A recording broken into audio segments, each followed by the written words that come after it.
Subscribe to I Am Stoic channel for more Stoic videos like this. To be smart is not enough. In today's world, information is everywhere, floating, screaming, piling on from every direction. A quick search gives you facts, figures, answers, but wisdom, that elusive quality of knowing when to act, when to wait, what to say, and what to remain silent about is rare. Very rare. The Stoics were never obsessed with being smart in the academic or superficial sense. They didn't care how many degrees a man had, how many theories he could cite, or how many people he could out-talk. What mattered was something deeper, something grounded. The wisdom to see the world clearly and the strength to respond to it with integrity and calm. To become dangerously smart is to move beyond intellectual vanity and into the realm of perceptive mastery. It is not about rattling off facts like a trivia machine. It's about wielding insight like a blade, cutting through noise, emotion, distraction, and manipulation. It is about psychological fortification, a mind that can't be baited, emotions that don't collapse under stress, a spirit that remains immovable, even in the storm.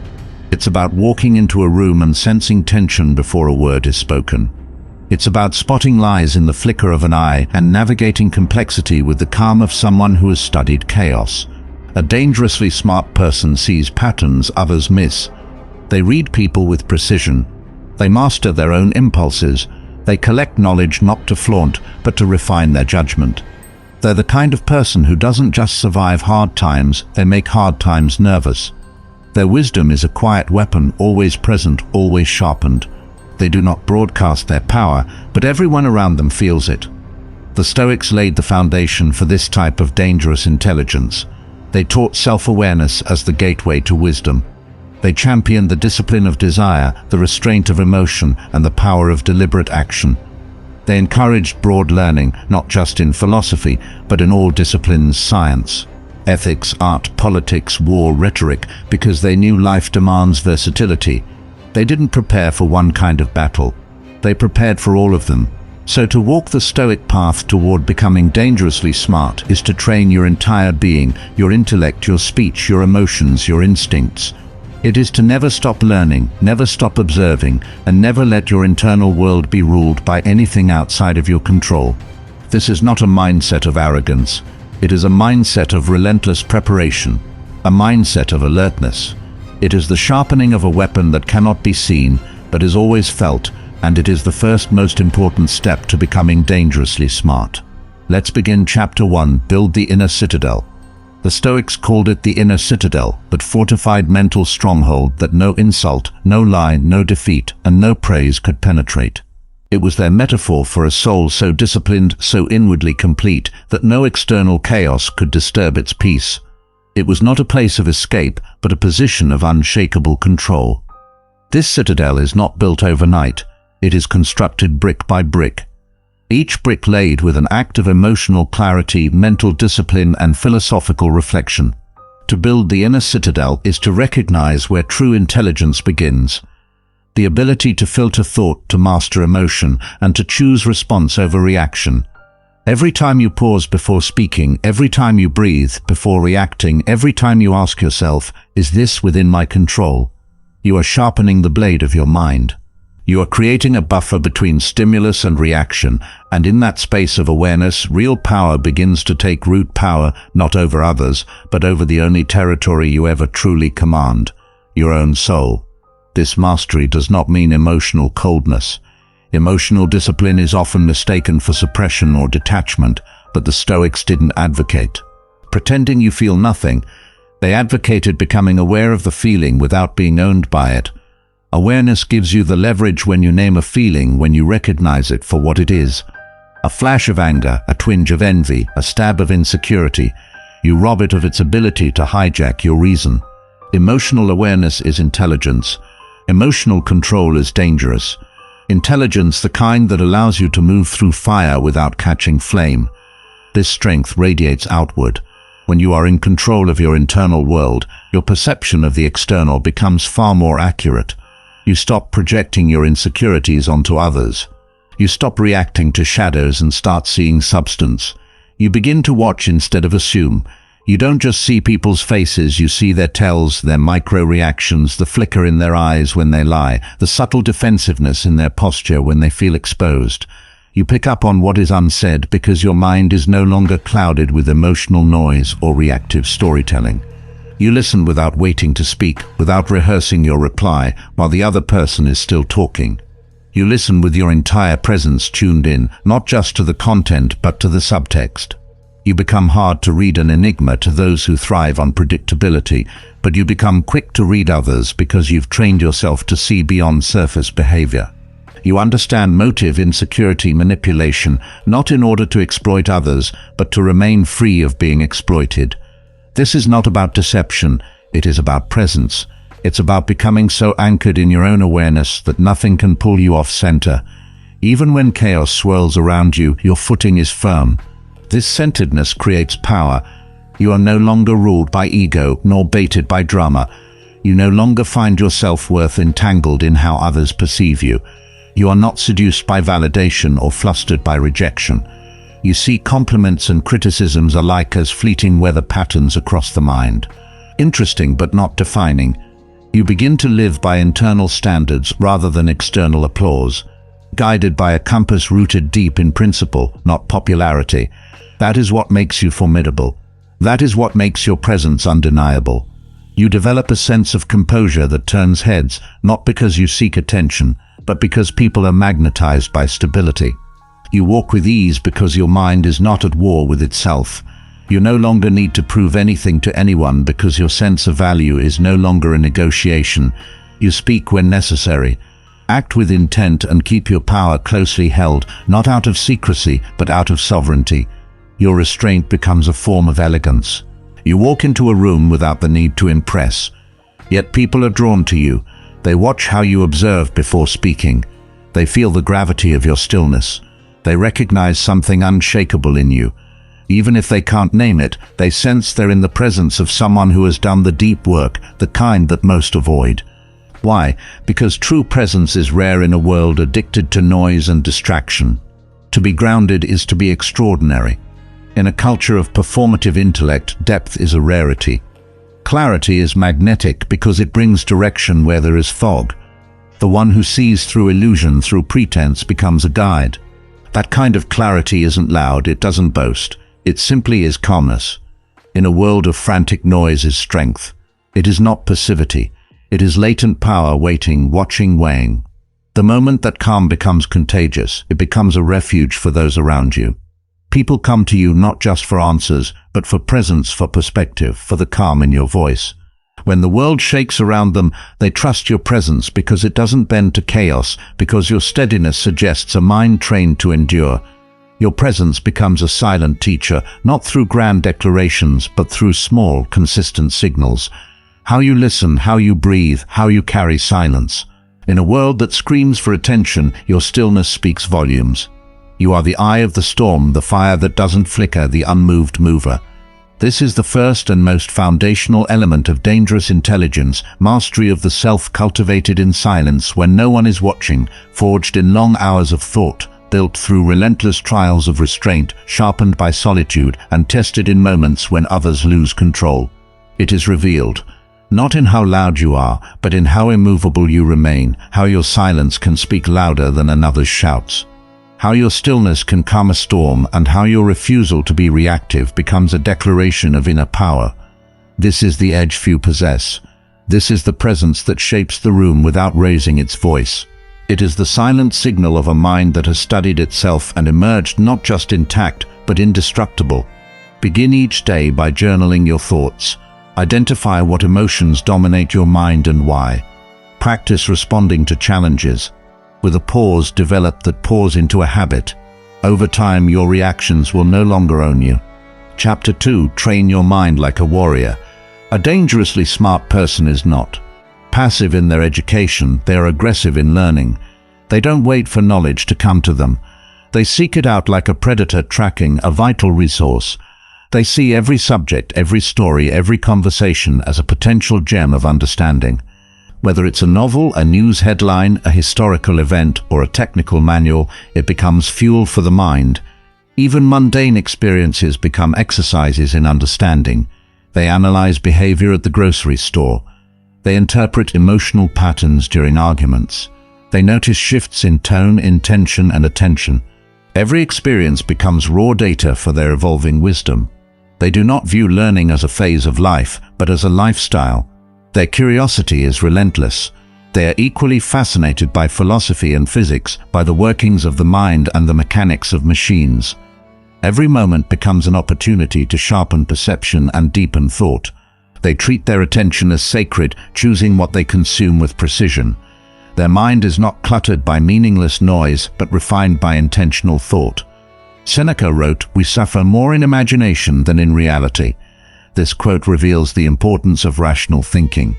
The mind must be trained to spot flawed logic, not only in the words of others, but in the narratives we tell ourselves. A dangerously smart person doesn't let their imagination run wild with fear assumptions or irrational guilt. They don't surrender to emotions without interrogation. They challenge their own beliefs as ruthlessly as they challenge the world's. They question their own motivations. They seek not to confirm, but to clarify. They don't fear being wrong. They fear staying wrong. Just as a warrior trains for battle daily, sharpening his sword and refining his form, we must train for intellectual conflict. Not to win arguments for pride's sake, but to stand unmoved when deception, confusion, or manipulation enters the room. The goal is not to dominate, but to discern. Not to overpower, but to remain unshaken. Not to seek debate, but to be unshaken in one if it finds us. Study logic, study rhetoric. Learn not only how to argue, but how to think clearly, understand the roots of persuasion. Dive into how people are swayed. By language, emotion, rhythm, repetition, fear. Look deeper than just techniques. Understand the psychology beneath them. Know how fear is used to create urgency. Know how repetition manufactures belief. Know how vague language is used to obscure intent. Know how people use emotionally charged metaphors to bypass reason and lodge directly into your subconscious mind. Learn to recognize these tactics in conversation, in media, in institutions. See them in advertising. Hear them in political speeches. Read them between the lines of contracts. Study propaganda. Study advertising, study ancient Ori, study courtroom arguments. Study cult recruitment tactics. Dissect the speeches of statesmen and tyrants alike. Examine how a simple phrase timed correctly can shift the beliefs of a crowd. Language is not just a tool, it is an operating system for the mind. Be the person who hears a fallacy and exposes it with elegance. Don't just point it out, unfold it, unravel it so others can see its weakness. Learn to decode. Manipulation without moral panic. Be the one who, when lies are spoken, truth is calmly returned, not with anger, but with clarity that silences you. Don't attack. Your insight reveals you don't overpower, you illuminate, you don't humiliate, you awaken, and that revelation is enough to change the temperature of a room. People pause. People reflect, not because you shouted, but because your words carried the weight of discernment, because you made complexity simple, because your words forced others to confront the truth they were avoiding. This is not about humiliating others, it is about defending your peace. It is about establishing intellectual boundaries that few dare to cross. It's about becoming the guardian of your own clarity, the steward of your own logic. It's about knowing the weight of your words and how to wield them responsibly. Because every word is a ripple and every sentence current, your intelligence becomes a shield, not a sword unless provoked, and then it becomes both. A sword forged not from hostility, but from sharpness, a blade of thought that cuts through confusion, not flesh. When you understand language, when you understand manipulation, when you recognize the tactics of confusion or deception, you develop a kind of immunity. You are no longer prey to persuasion cloaked in sophistication. You are no longer tricked by appearances or caught off guard by sugar-coated deception.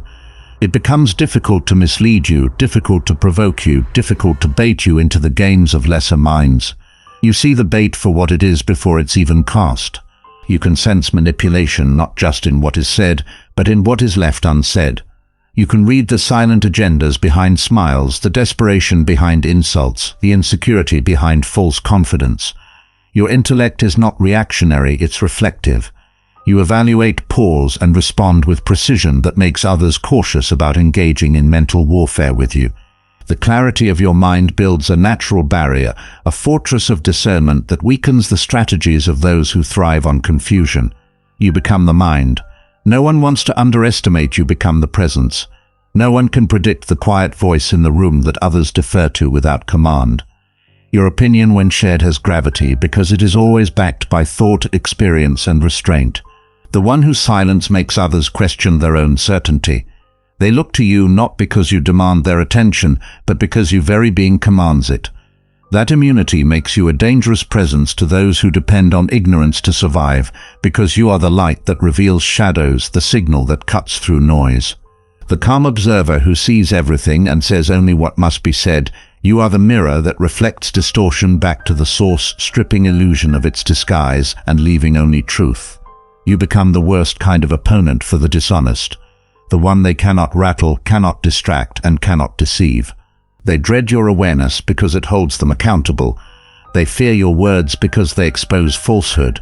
They retreat not because you attack, but because you simply see, not because you shout, but because your clarity blinds deception. Not because you know everything, but because you've made your mind unshakable. You don't rush to conclusions nor cling to assumptions.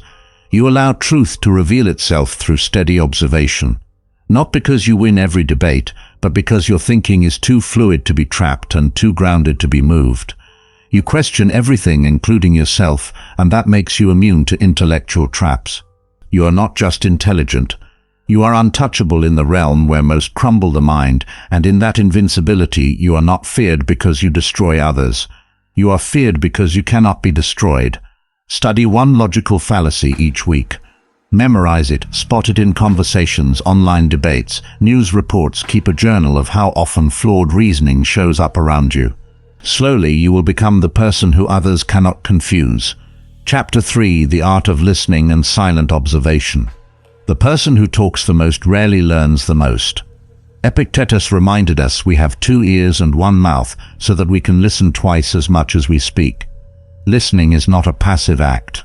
It is an active form of intelligence. The person who listens learns not just what is said, but what is implied. They begin to detect what others try to hide, what others fear to say, and even what others don't yet realize about themselves. Listening becomes a form of quiet interrogation, not to attack, but to understand. To become dangerously smart, you must become a master observer. Observation isn't limited to words. It's the art of reading, the invisible of perceiving what most miss because they are too eager to speak, too anxious to be heard. Watch people's behavior with the attention of a craftsman, examining the details of a masterpiece. Notice not just what they say, but how they say it. What words do they repeat? What words do they avoid? Observe their posture. Is it upright or slouched? Open or defensive? Their tone. Does it harden when they lie? Soften when they feel guilt? Rise when they are uncertain? Their eyes when they speak?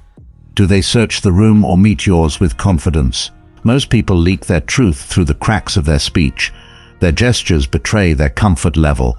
Their pacing reveals their emotional state, their breathing patterns, their fidgeting, their unconscious movements. All are signals. Their pauses often speak louder than their words. A long silence after a direct question can be more telling than a long answer, but only the disciplined can catch those leaks.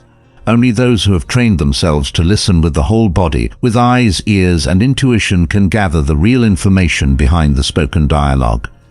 This type of perception doesn't come from textbooks. It comes from stillness, from mindfulness, from choosing to enter every interaction. Not as a performer, but as a student. To be dangerous in conversation is not to dominate the room with noise.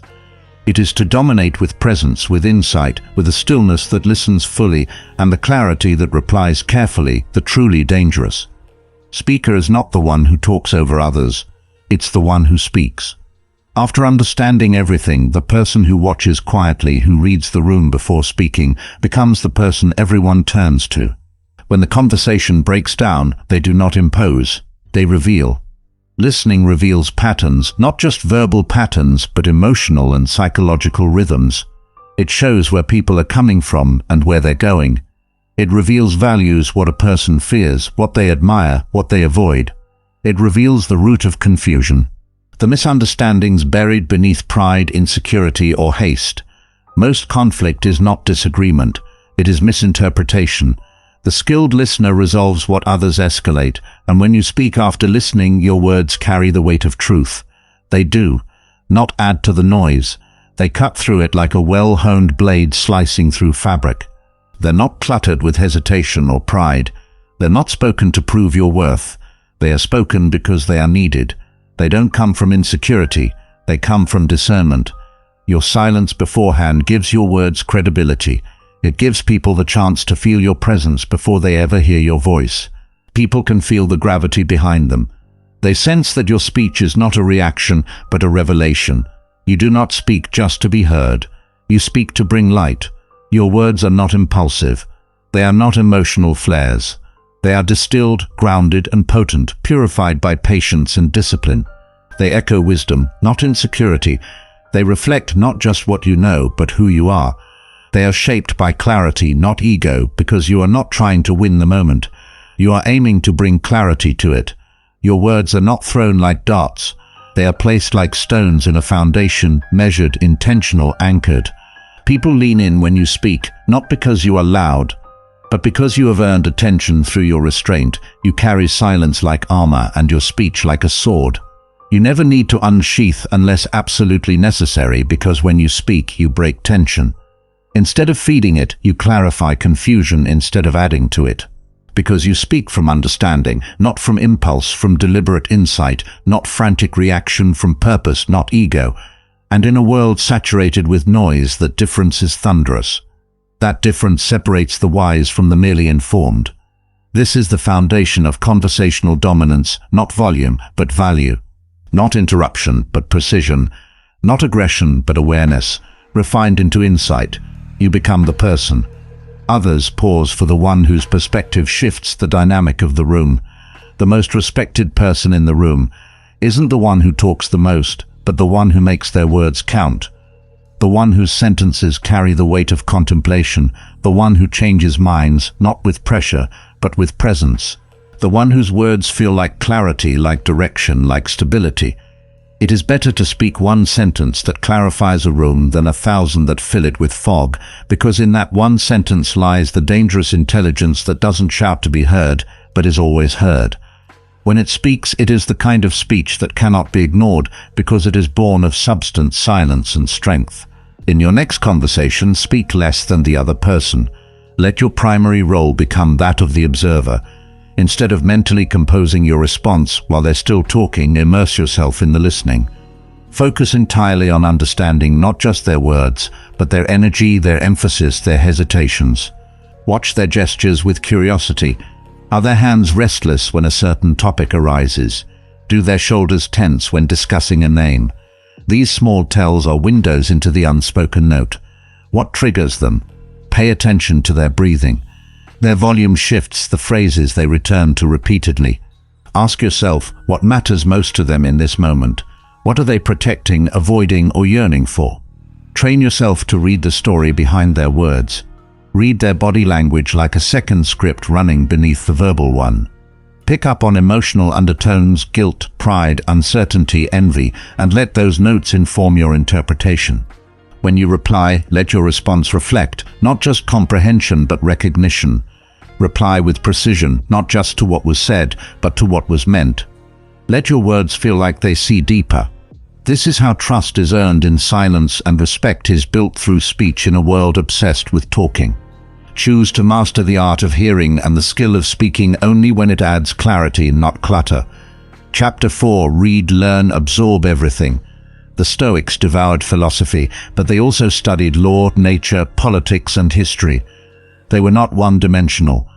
Their pursuit of knowledge was not compartmentalized. They believed that wisdom came from recognizing the interwoven patterns of life, that a principle learned in physics could echo through ethics, that a lesson from history could inform leadership, that the patterns of nature could mirror the workings of the human mind. They understood that all knowledge is connected and that the wise person finds value in every subject. To be dangerously smart, you must become the kind of person who never stops learning, not out of obligation, but from genuine curiosity. Curiosity that burns through indifference, curiosity that transforms every experience into a question, every conversation into a study, every failure into data. Read widely and curiously feed your intellect with a diversity of material study, both the ancient and the modern, the technical and the abstract, the common and the obscure. Dive into science, not just for its facts, but for its discipline in inquiry. For the way it teaches you to think with precision and skepticism. Learn strategy, not just in games or war, but in decision-making, in leadership, in the art of navigating pressure with composure. Study psychology, not to manipulate others, but to understand the subtle mechanics of the human soul. To see motives, patterns, fears and hopes. Study religion and myth to grasp the symbolic and moral frameworks that shape entire civilizations. The symbols we inherit influence the choices we make. Learn mechanics, medicine and math, so your thinking becomes both grounded and adaptable. Learn how the world works on every level. From the molecular to the societal, build a library in your mind that spans disciplines. Become the type of person who can speak with an engineer and a poet in the same afternoon and hold both conversations with reverence and clarity. Expose yourself to complexity. Don't run from the subjects that intimidate you. Those are the ones that will stretch your mind. Dive into economics, geography, digital technologies, and literature. Understand how software is written, how supply chains function, how human migration reshapes cultures. Study music theory to see structure in emotion. Study architecture to understand the discipline behind beauty. Study astronomy to remember your place in the universe. Read poetry and code, metaphors and formulas, myth and mechanism. Let yourself be humbled by what you don't know, and let that humility drive your learning forward. Never let your mind grow stale. Let it breathe, let it expand. The dangerously smart individual is a walking encyclopedia of hard-earned understanding, whose mind holds blueprints for both philosophical contemplation and practical execution. They are not trapped in one way of thinking. They shift paradigms. They don't recite facts, they construct frameworks. They don't fear complexity, they embrace it. Their knowledge is not ornamental, it is functional, it is strategic, it is dangerous, not because it dominates, but because it liberates. Why? Because knowledge is preparation. It is insulation against chaos, armor against manipulation, and structure within uncertainty. When life throws you chaos, your knowledge will shape your response. You will not default to fear. You will reach for frameworks. You won't panic, you will process, you won't freeze, you will analyze, you won't break, you'll reorient. Knowledge provides agility. It gives you options. It helps you see paths others overlook. It transforms obstacles into puzzles and crisis into opportunity. When someone tries to deceive you, your knowledge will dismantle their attempt, not with confrontation, but with quiet dismantling. You will see the structure behind their argument and take it apart without raising your voice. Disarming confusion with clarity. When someone seeks your guidance, your library of insight will offer it tailored, relevant and timely. Not generalized wisdom, but specific precision. You will become a source of calm clarity. When the world is loud and confused, you'll offer direction in the fog. Others will turn to you not just for answers, but for perspective, for orientation, for a sense of what matters. The Stoic approach to knowledge was humble. They saw themselves as students of life, not masters of it. They understood that pride blocks insight, and that only the mind that admits it has more to learn can ever become wise. Marcus Aurelius wrote while he ruled an empire, yet never stopped journaling like a student, reminding himself of what he didn't know, of what he had to improve. Epictetus, though born a slave, taught emperors through the power of insight, not status. Their humility kept their minds open and their wisdom growing. They did not learn to appear wise. They learned to become better humans. To them, learning was a sacred duty, an endless unfolding, not a destination. It wasn't about appearing clever in conversation. It was about cultivating discernment in silence. That mindset is what turns smart into dangerous. A person who never assumes they know enough, but who never forgets what they already know. Either a person who sharpens the mind like a blade and polishes the soul like a mirror, ready for whatever life reveals next. Ready not just to respond to the world, but to shape it. Set a goal to read one book per month from a different subject. Keep a notebook of lessons, connect ideas across fields. Try to see how each topic intersects with Stoic thought. Over time, your mental library will make you indispensable. Chapter 5: The Language of Influence. Words are weapons, words are tools. Words can build empires or end them. They can spark revolutions or resolve feuds. They can liberate minds or chain them. To be dangerously smart is to be fluent in the language of influence, not only knowing what to say, but when to say it, how to say it, and what not to say at all. Words become strategic instruments in the hands of those who master them. Marcus Aurelius wrote, "Waste no more time arguing what a good man should be one." Actions matter more than words, but when words are backed by action, they carry undeniable weight. Speech that reflects truth lived out is magnetic, but speech without grounding is noise. When you can align powerful actions with articulate speech, you become a force. You become the person who gives direction. When others only give opinion, you cut through fog. You don't add to it. Understand tone, not just your own, but the emotional undertone of a room. Recognize the emotional temperature before you say a single word.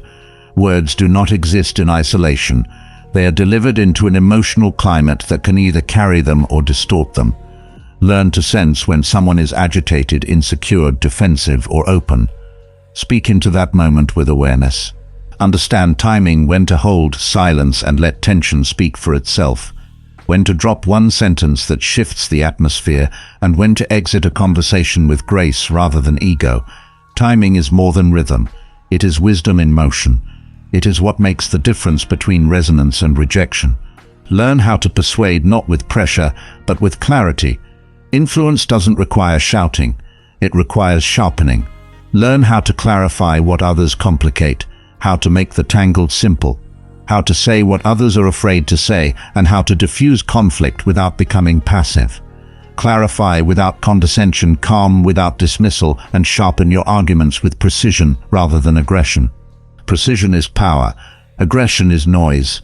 A person who knows how to speak clearly, compellingly, and calmly becomes a beacon in times of confusion. They anchor discussions, they shift moods, they bring logic to storms of emotion. Their words calm panic, settle disputes, and bring vision to uncertainty. They don't just speak, they shape. They sculpt the atmosphere with presence before they ever speak. A word to influence is not to manipulate. It is to elevate conversation. It is to bring dignity into disagreement. It is to reveal what is hidden, not with shame, but with light.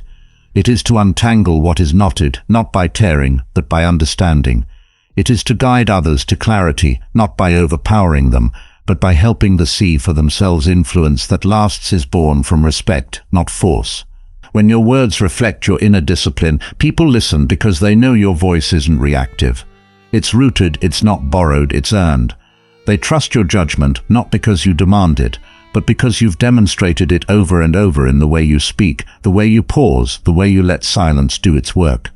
And trust is the foundation of influence, not charisma, not cleverness. Trust. Trust that your words are honest. Trust that your intent is clean. Influence isn't won. It is earned over time through consistency, through speech that cuts, not wounds, through wisdom that lands, not lectures, that drag, through restraint that speaks louder than ego. This is the language of the dangerously smart, the one who doesn't command with noise but leads with weight. Their voice carries further because it rises from the quiet strength within. Analyze your tone. Ask yourself if it communicates what you truly intend. Is it confident but humble? Is it calm but commanding? Is it rooted in clarity or clouded by emotion? Then examine your pacing. Are you rushing through ideas or are you letting them breathe? The rhythm of your words shapes the experience of your listener. A deliberate pace allows each thought to settle, to land, to resonate. Next, examine your clarity. Are you being precise with your language or vague and abstract? Do your sentences unfold with purpose or do they ramble without aim? Practice making your speech more deliberate, more disciplined, more sculpted. Let each sentence serve a function. Let each pause give space for meaning to rise. Speak less but with more force, not in volume but in substance. Let each word carry weight. Let it be chosen, not spilled. Let it arrive not as noise but as presence. The best communicators speak as if their words were blades, sharp, measured, necessary. You don't need many. You only need the right ones, spoken at the right time in the right way. That is what makes speech powerful. That is what makes you dangerously smart when you speak. Chapter 6. Build the network of the mind. Dangerous intelligence does not exist in isolation. The Stoics knew that one mind, no matter how sharp, becomes sharper through connection.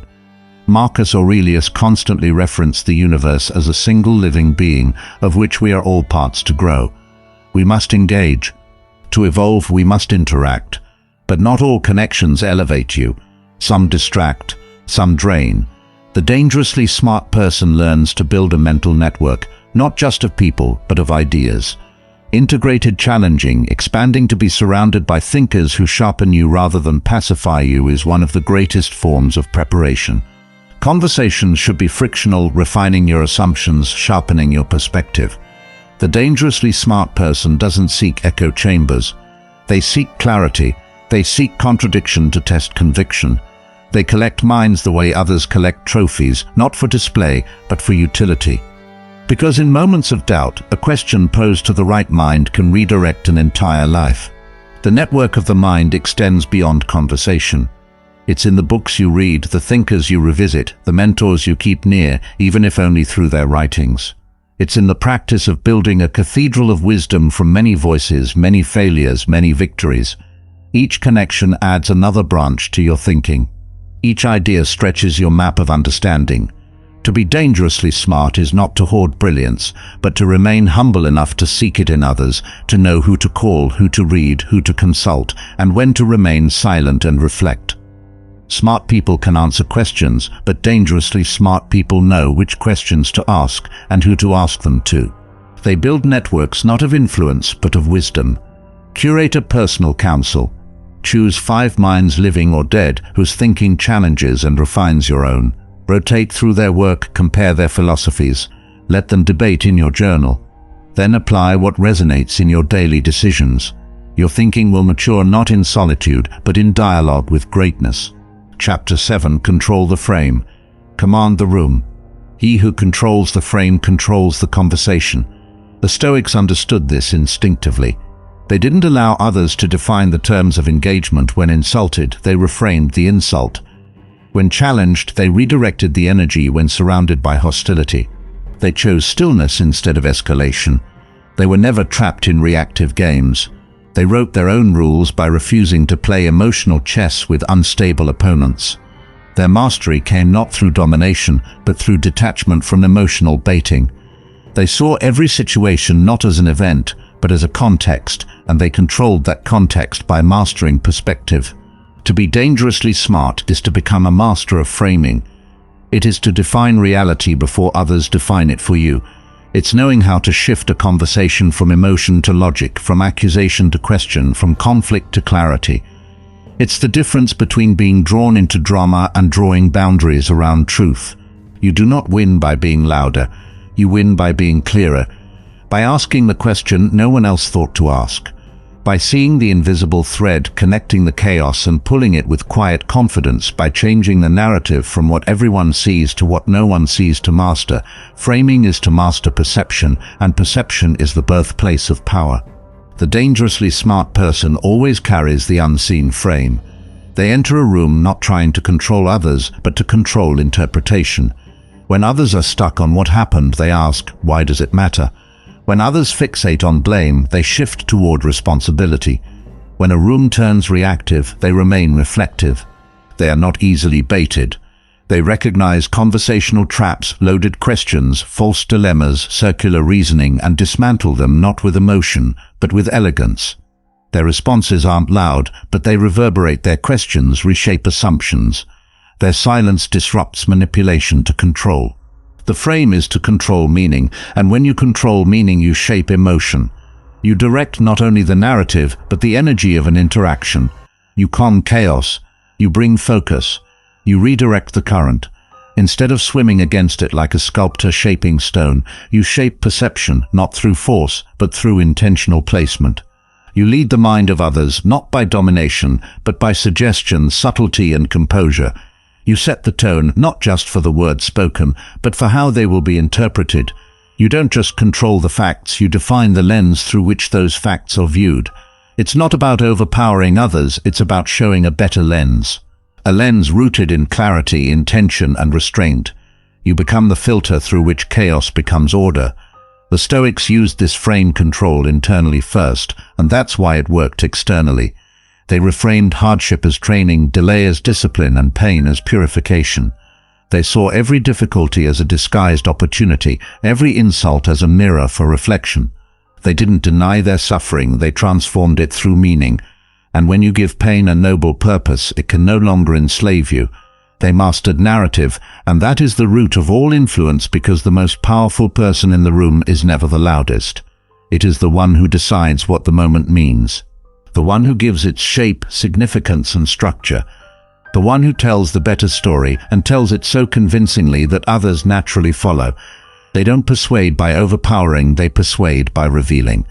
They show a new path, a new lens, a new angle that reframes confusion into clarity.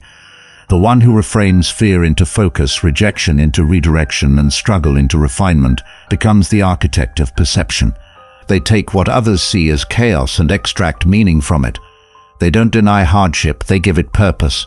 They don't avoid discomfort. They name it, understand it, and place it in the right context. That act alone changes the emotional temperature of the room. Influence isn't always about what you say. It's about how you shape what is felt, seen, and interpreted. It's the invisible power behind your words, the structure of thought, the command of presence, the intentional silence that surrounds your language. True influence is not loud, it is resonant.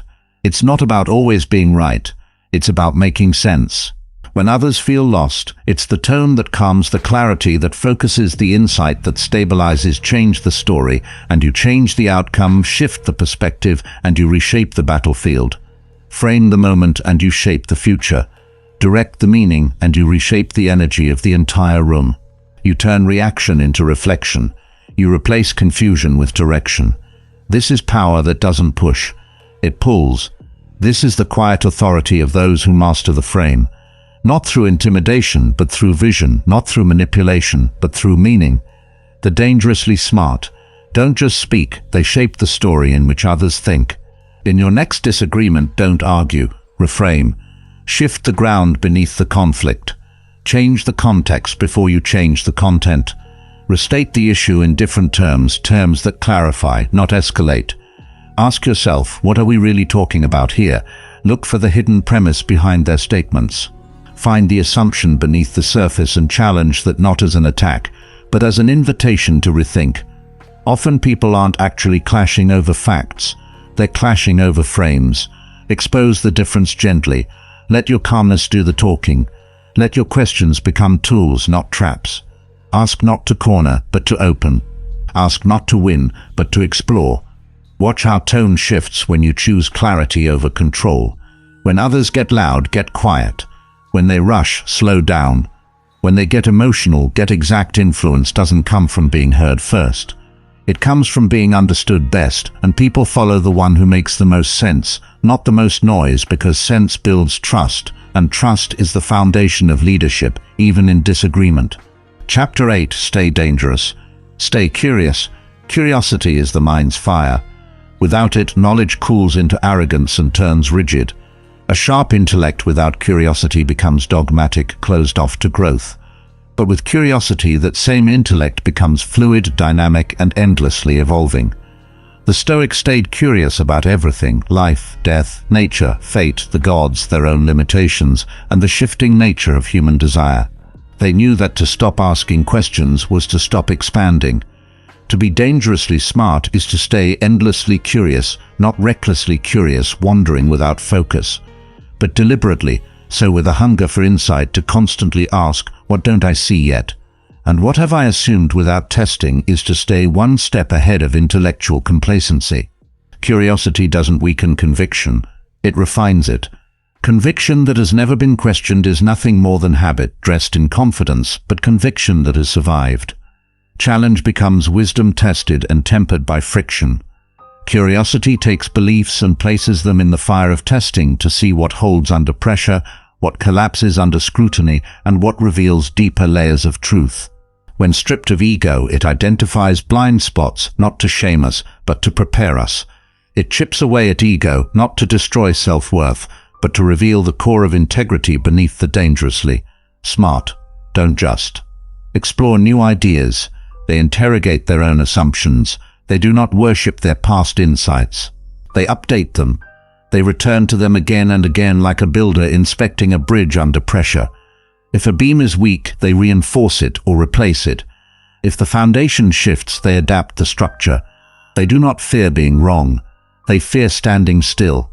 They would rather risk discomfort than stagnate in comfort. They would rather be questioned than become irrelevant. Their principles are strong not because they are defended by pride, but because they are purified by scrutiny, revised by experience, and resilient to challenge.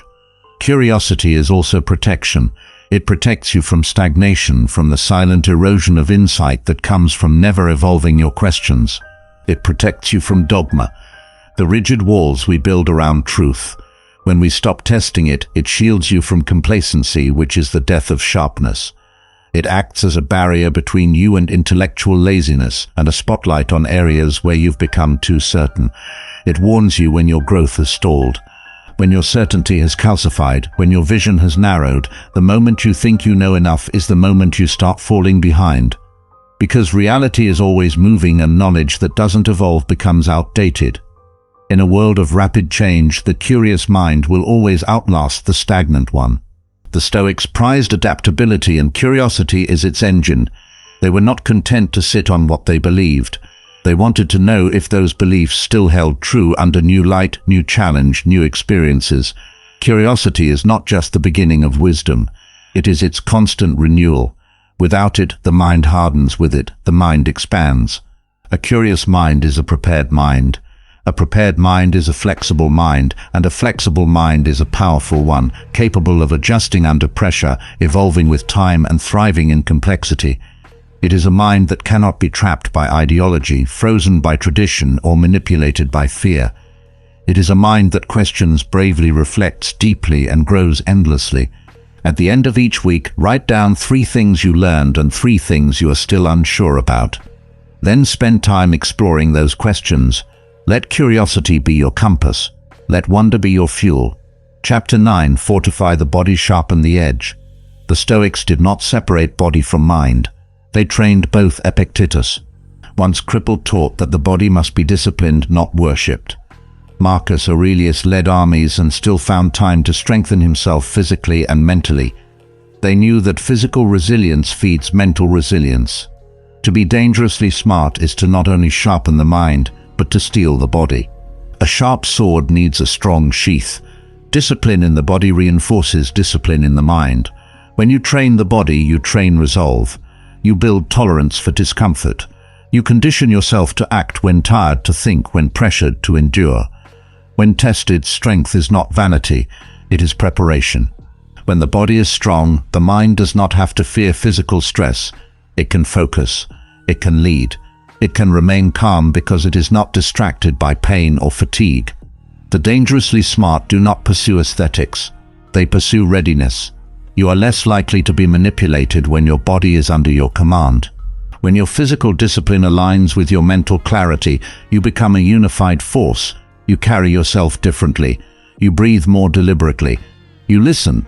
With focus, your presence is not easily shaken because you are not easily fatigued or distracted. A fit body doesn't just project strength.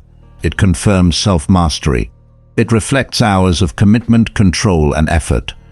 Evidence that you are capable of doing what needs to be done, even when it's uncomfortable. A strong body reinforces a strong identity. It tells your mind that you can endure more, that you are not fragile, that you are trained for difficulty. It reduces fear, not because pain disappears, but because you've made peace with it, and that makes you dangerous in the best way. It makes you reliable in crisis, focused under stress, grounded when others unravel. In any situation, the person most in control of themselves is the one most likely to stay calm, think clearly, and act decisively. Self-control at the physical level deepens your composure in high-stakes moments. You don't flinch under pressure. You don't fold when challenged. You've trained your body to serve your mind, and in doing so, you've forged a level of mental toughness few ever touch. It's not about being the strongest in the room. It's about being the most unshakable, the one who can suffer without complaint, who can keep breathing when others panic, who can act without hesitation when timing matters most. That kind of presence can't be faked. It's built, and it starts with a body set. A non-negotiable physical routine. This is not optional. It's the daily appointment with discipline that cannot be rescheduled, cannot be negotiated, and cannot be delayed. It doesn't have to be extreme. You don't need to run marathons or lift record-breaking weights, but it has to be consistent. It must demand effort. It must stretch your limits. It must meet you where you are. Then challenge you to go further, train every day, not just for muscle, but for mind. Use every push-up, every rep, every mile as a lesson in mental endurance. Let the physical practice be a metaphor for internal strength. Use your workouts to practice willpower. Not only the will to begin, but the will to continue to push. One more time. When your mind says stop, make discomfort your ally. Let it teach you about resilience. Let it sharpen your edge. Make sweat a ritual, pain a teacher, and effort a friend. Let pain become part of your training, not your enemy. Pain is not a punishment. It is a test. It's the echo of growth. The sharpening stone for the blade of your will. Embrace it, and your body will respond. Your mind will rise and your spirit will become unshakable. Chapter 10. Master yourself. No one can touch you. This is the final form of dangerous intelligence, self-mastery. When you are in command of your thoughts, your speech, your habits, your body, your time, there is nothing left for the world to manipulate.